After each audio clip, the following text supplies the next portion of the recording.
Hello, I'm Dr. Terry James Gingrass, and this is Dr. G's ADHD Chat, the show trying to make the world safe for ADHDers. I'm a clinical psychologist and neuropsychologist who has been working with ADHD for 4 decades easy. Actually, a lot more than that, but don't want to look too old. Anyway, and I am also the parent of a couple of ADHD kids, and I also married into an ADHD family. So I sort of like the fates picked me to to be involved with ADHD. And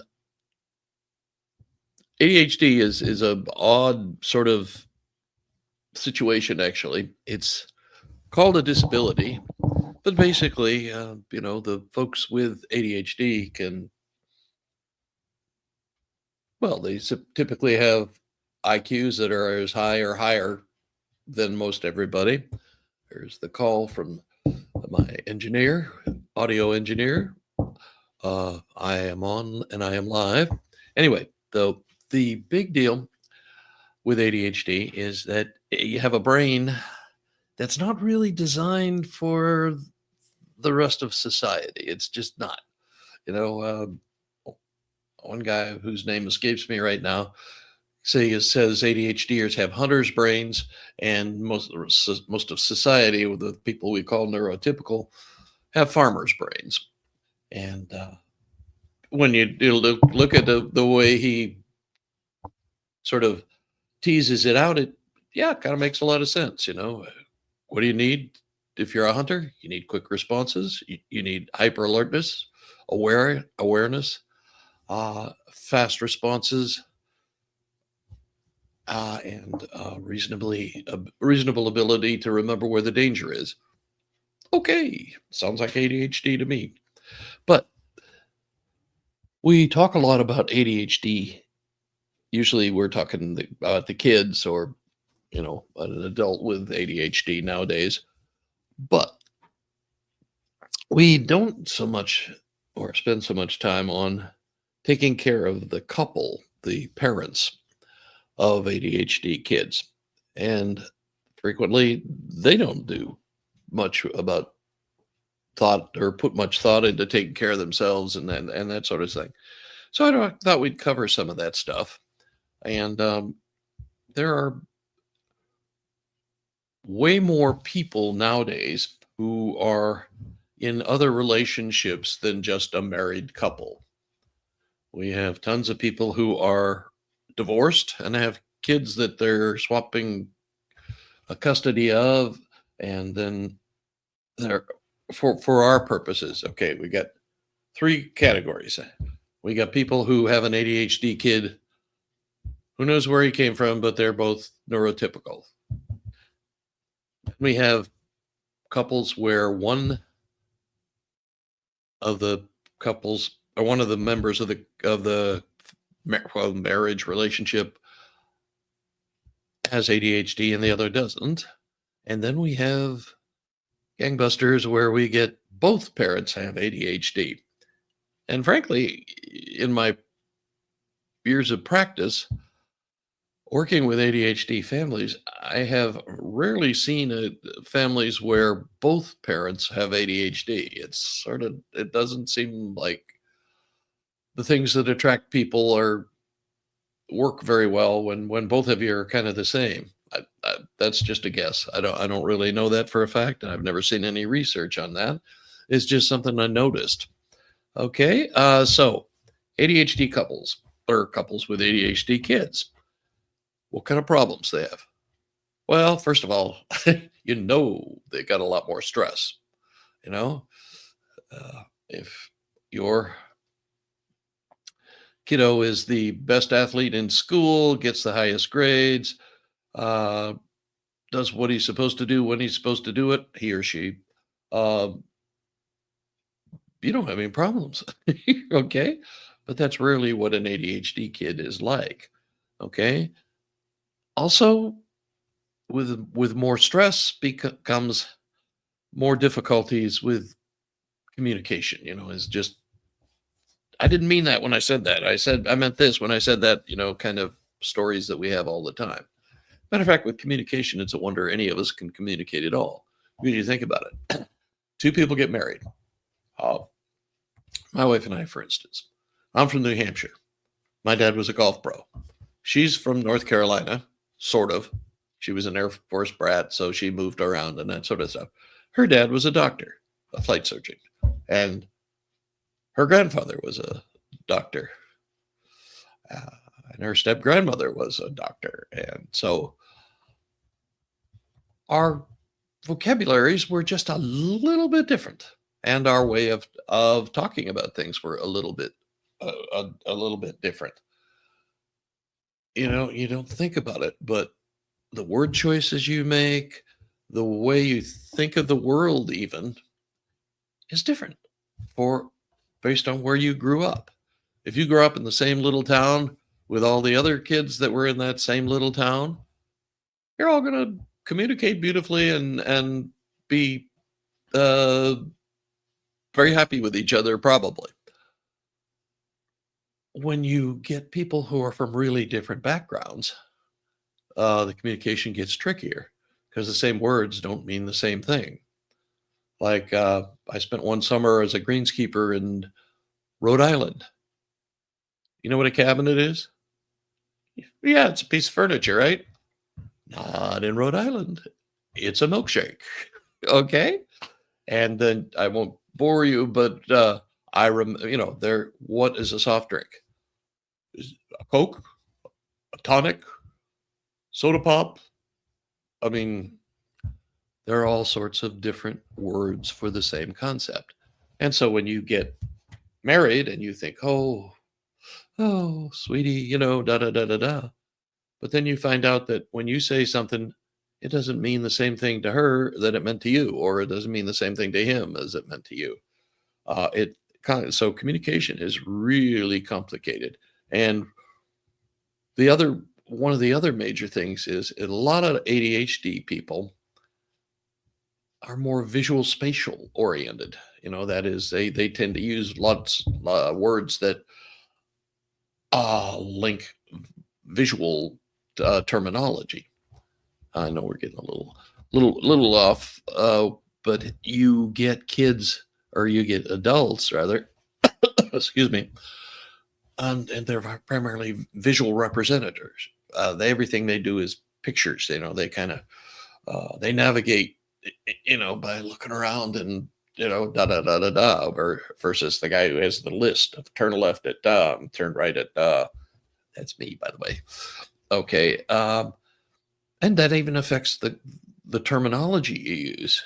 Okay, it's a lot more complicated than we think, and we do ourselves a disservice if we don't recognize that, because you've got to understand that people aren't speaking clearly to you because they don't respect you or don't like you or whatever. Yeah, they're doing it because that's literally the way they learned to communicate when they were kids. And now they're adults and they're with you, and you learned a different way. And it's uh, very, and also your experiences in life. Okay, I first joined the Air Force. I was a missile launch officer. I had checklists coming out of my ears. That's how the military teaches people to do stuff. Use the checklist, follow the checklist, da da da da da. That's how they take a high school kid and turn him into a jet engine mechanic. I've said that a few times, I think, but that's how it works. You don't deviate from the checklist. You do deviate from the checklist, and people get hurt or die. So it's not a good thing to do, And they took me with my undergraduate degree in journalism, and they made me in charge of this humongous electromagnetic. Well, to say there was a lot of machinery involved, and that wasn't what I did.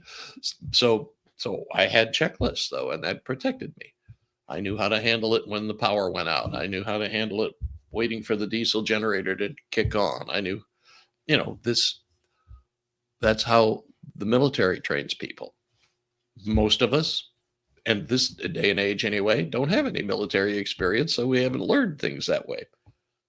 But when everybody has the same background, when back in the days when we had a draft and everybody, did at least a couple of years in the military, there was a common language there, a more common language. Now we don't have that, and that's okay. I mean, there's no big deal. Well, maybe there's a huge deal, but we won't get into that. But communication difficulties, you take, say, my wife and I from about 800, we were raised 800 miles apart, but we were raised in the same time zone largely, except when she was, with her family overseas or, anyway. But, there are some difficulties, and there were some difficulties with communication. And that's without a lot of stress necessarily. When they get stressed out, then people communicate less well because they start using shorthand. And when they start doing that, not everybody uses the same shorthand. And so it gets to be a huge issue. Then the other thing that comes up with couples with ADHD kids is the parenting style.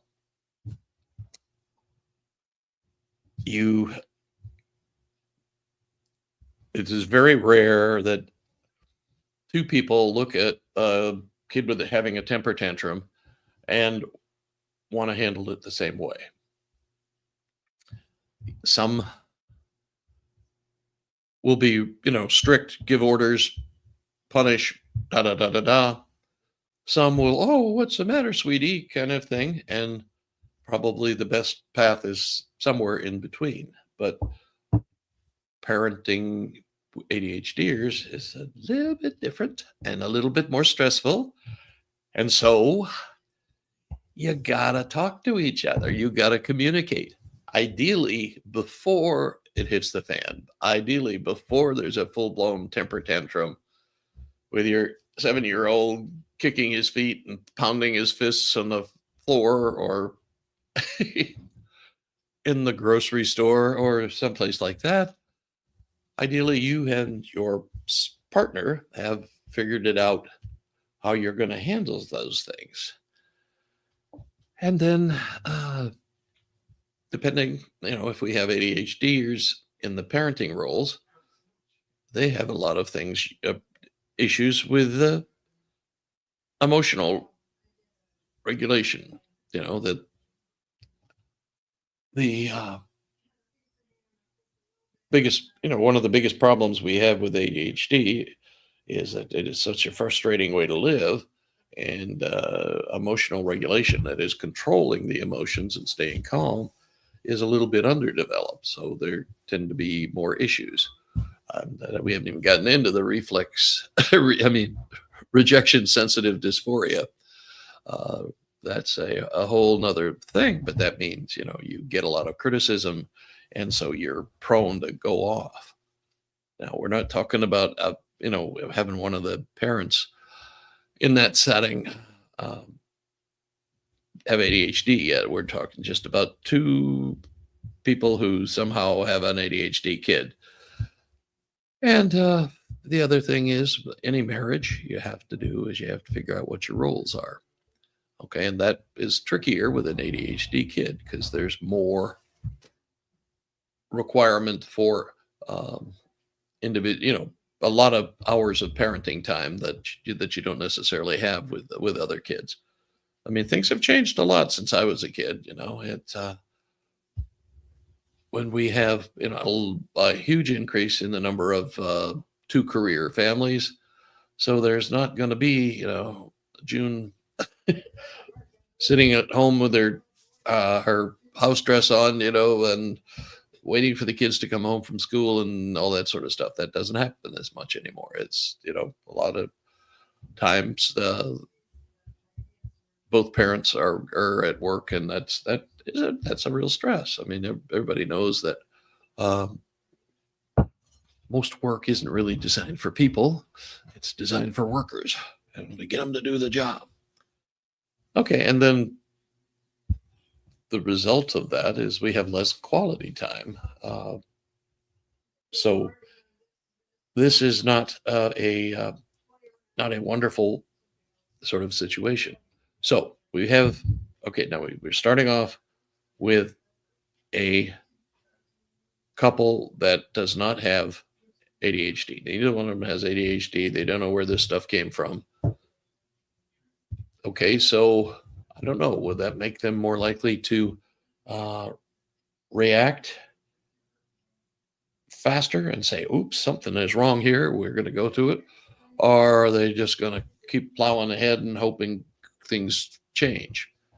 I don't know exactly. It's going to be up to the individuals, but you've got to get uh, somewhere in there. You've got to get some professional help because you can't. You know, there are very few people who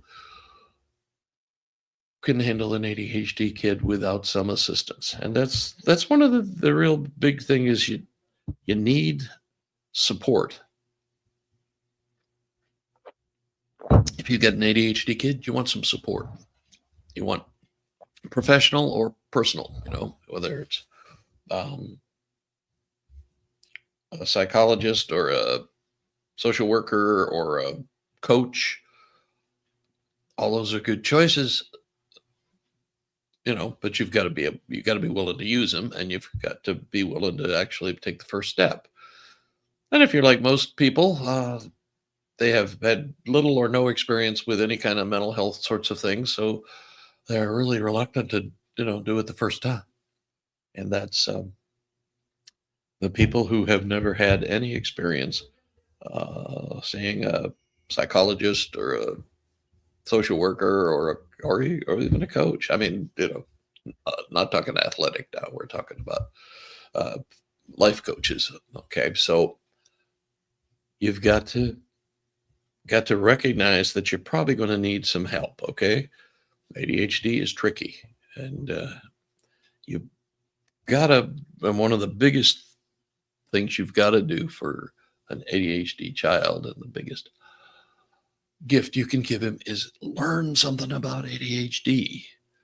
Read some books. Read, Driven to Distraction by Ned Hollowell. Classic book. Almost all of us in the business have read it, and several of his other books. Uh, and it's a heck of a good idea that you get so you know what's going on. And it's written from he's got ADHD himself, so it's written from a scientific, but a viewpoint that is likely to be not be blaming and all that sort of thing. So, because that's the one thing you got to watch out for. ADHD, it's a neurologic condition. There are differences in the brain. It's not like their brain damaged. It's just their brain is different. And it's not designed for most of the current society that they live in. And, it's kind of a two-edged sword. Is it a disability? Well, if it's not a disability, then you don't get any kind of accommodations in school. That will probably cause huge problems. But so it's probably best to stick with the idea of a disability just to get the services that you need. I could get on my soapbox and then we'd waste a lot of time. So, but it is important. Parents with ADHD kids, and this doesn't matter if they both have ADHD, neither one of them has ADHD, or nobody has ADHD. You have to know about ADHD. If you don't know what you're dealing with, you'll mess it up. Okay. I think I've told most folks that, and especially if you've been listening to me for a while, when my kids were born, we didn't have ADHD. It didn't exist as a diagnosis. What was it? Hyperactive reaction to childhood, I think was what it was called, which was wrong because there's more than hyperactivity to ADHD. And it gives you an idea that it's just related to childhood. And once they get to a certain age, it'll all go away. And that has hurt a lot of people who have gotten to adolescence or early adulthood and said, crap, I still can't pay attention. And okay, but it shouldn't be like that. And it shouldn't, well, anyway, so my basic point is that I didn't know what ADHD was, even in spite of the fact that I was a psychologist. We never had any of that. We didn't, well, it wasn't available to be had, and they didn't cover that very much in graduate school or in residency. I mean, you just ADHD. There's no diagnosis like that. And then in what was it, 1980, they put out ADHD as a diagnosis, and then for some reason, 7 years later, they changed it to ADHD. Lord knows why. It didn't make it any easier. It didn't make it any more accurate. It just was different. Yes, ma'am. It is possible to send me an email. Um, and let's see, where am I? Okay, I'm trying to get this the general strategies that an ADHD couple needs to have. They have to have ADHD knowledge. They have to have the ability. Well, once you know what we're talking about here, you have to focus on the strengths. Focus on the strengths of your ADHD kiddo, because they get, I say it every week, at least 70 critical comments every day for an ADHD kid. So a lot of times they'll start thinking they can't do anything right. And that's not true. They can do lots of things right. They just have more trouble than most people do paying attention to the boring stuff. Okay. I mean, bluntly, you know, we don't teach things the easy way or the best way. I wonder how anybody ever becomes a mathematician, because that is probably the most poorly taught subject in all of the curricula. And, I mean, frankly, I was pretty good at math, and I thought about toyed with majoring in it as an undergraduate, but I couldn't see any point to it. I couldn't, what do I do with this? And if they teach it right, you would have been taught that. You would have known there are all kinds of things you can do with math. But anyway, you have to focus on strengths, and you have to, because what you're trying to do is a very complicated thing. Is you got a kid who's in a system that is not designed for him or her, and they're probably having a lot of troubles in school. I'm talking about, and so they are going to have a tendency to get pretty low self-esteem. They're going to think that they don't know how to do anything. And that's not what you want, obviously, in your kid, because resilience is more important to success than intelligence. Okay. I'm going to get a t-shirt made like that. What I mean by that is the people who can make a mistake, have a failure, and can learn from it and go try again and do it differently the next time. Those are the folks who become successful. And the folks who have to lick their wounds for 2 or 3 years aren't going to be successful. Okay. You've got to be able to learn how to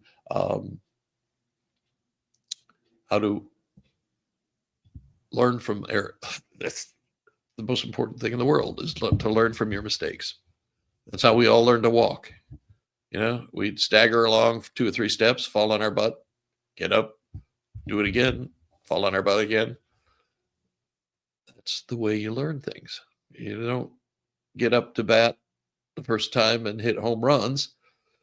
You get up from the bat, and you're lucky to hit the air when you first swing, much less hit the ball.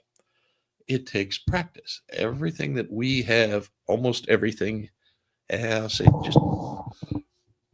most everything we have is a skill, and it's based on learning. It's not based on, oh, he's naturally athletic, or, oh, he's naturally intelligent, or, oh, she's naturally musical, or it's based on you the environment you're raised in, what's important in that environment, what they encourage you to do, what they show you that they're doing. That's how you develop talents. Okay, I'm a big believer that there's no such thing, but that's okay. So the community, oh, and the of course communication. We've talked about that some, but communication is one of the most important things that an ADHD, a couple raising ADHD kids can have. They have to be able to communicate, and it can't be criticizing each other because that didn't work too well either. Okay, so it's got to be that they can touch sensitive topics without being touchy about it. And that's tricky. I mean, that's tricky for parents of any child, but it's especially tricky for parents of an ADHD child because there's more pressure, there's more stress, there's more disruption. So it's important to do this parenting thing by cooperating with each other. And, nothing's perfect. You're never going to be totally in agreement. I don't understand that. I married a redhead. I know, I know all about being disagreed with. So the thing you've got to keep track of is what's the big goal. What always have that in mind. What are we trying to do? Trying to raise a bunch of kids to go out in the world and be happy and reasonably well adjusted and live a good life, or words to that effect. Anyway, so with that, well, let me just go just a little longer. This is getting a little longer than I wanted it to, but you have to do self-care as well. It's important that you take care of yourself, that you get enough sleep, that you have a proper diet. I mean, and I'm not going to say you've got to be a vegetarian or a whatever, but living on Big Macs all the time is probably not going to be healthy for you. You need to get a certain amount of exercise. It's also good if you know how to meditate, relax, whatever you want to call it, and you make that a priority. And it's also a good idea if you journal. Okay, and that will about cover me talking about the odd family that has no parental evidence of ADHD, but they have a kid with ADHD. So next time we'll talk about probably the more common kind of situation where you've got one parent with ADHD and the other parent does not. Alrighty, I will catch you next time. I am Dr. Terry James Gingrass. This has been Dr. G's ADHD Chat, the show trying to make the world safe for ADHDers. My website is terrygingrassphd.com. And if you have questions, if you have concerns, if you have ideas that for topics I might cover, let me know. And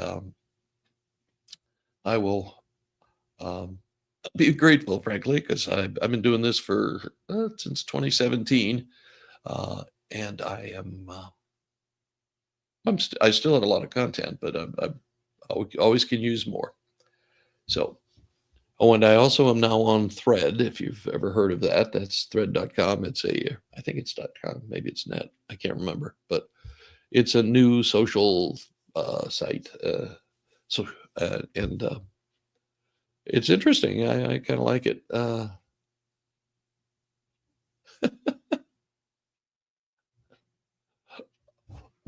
Okay. We will catch you next time, and thank you for watching.